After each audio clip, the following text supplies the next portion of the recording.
दरवर्षी भाऊबीजेच्या शुभ पर्वानिमित्त आपल्या खात गावात पारंपरिक पद्धतीने मंडईचे भव्य आयोजन करण्यात येते।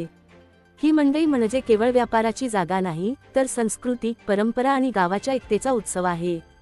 मंडई म्हणजे काय हे सांगायचं झालं तर ही ती जागा जिथे गावातील आणि आसपासच्या भागातील व्यापारी, शेतकरी, कलाकार आणि गावकरी एकत्र येतात। येथे खरेदी विक्रीसोबतच हसरा चेहरा, बोलके वातावरण आणि लोककलेचा सुगंध अनुभवायला मिळतो।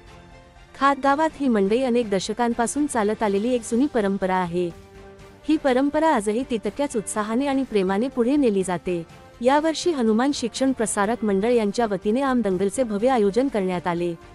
त्यामध्ये विशेष आकर्षण ठरली ती म्हणजे पोरींची कुस्ती। होय, गावातील आणि परिसरातील बहादूर मुलींनी दमदार झुंज देत उपस्थितांचं मन जिंकलं। या दंगलमध्ये गावातील प्रतिष्ठित मान्यवरांनी विविध बक्षिसे देऊन कुस्तीगीरांचे मनोबल वाढवले।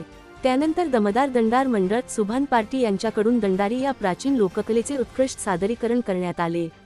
दंडारी म्हणजे फक्त नृत्य नाही, ती आपल्या लोकसंस्कृतीची आत्मा आहे, ज्यात संगीत, अभिनय आणि लोकभावना एकत्र मिसळतात। गावाच्या विविध ठिकाणी लोकांच्या मनोरंजनासाठी डान्स आणि लावणीचे कार्यक्रमही रंगले होते। व्यापारी मित्र मंडळ बस स्टॉप परिसरात सलग 2 दिवस रंगतदार कार्यक्रम पार पडले।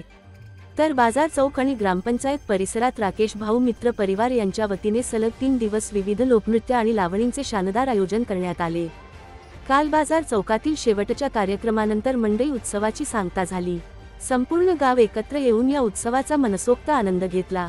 हास्य, उत्साह आणि लोकसंस्कृतीच्या रंगांनी भरलेला हा उत्सव आता संपला असला तरीही मनात एकच विचार घोळतोय, चला आता पुढच्या वर्षीच्या मंडईची आतुरतेने वाट पाहूया। खात गावाची मंडई, आपल्या संस्कृतीचं प्रतिबिंब आणि परंपरेचं जतन।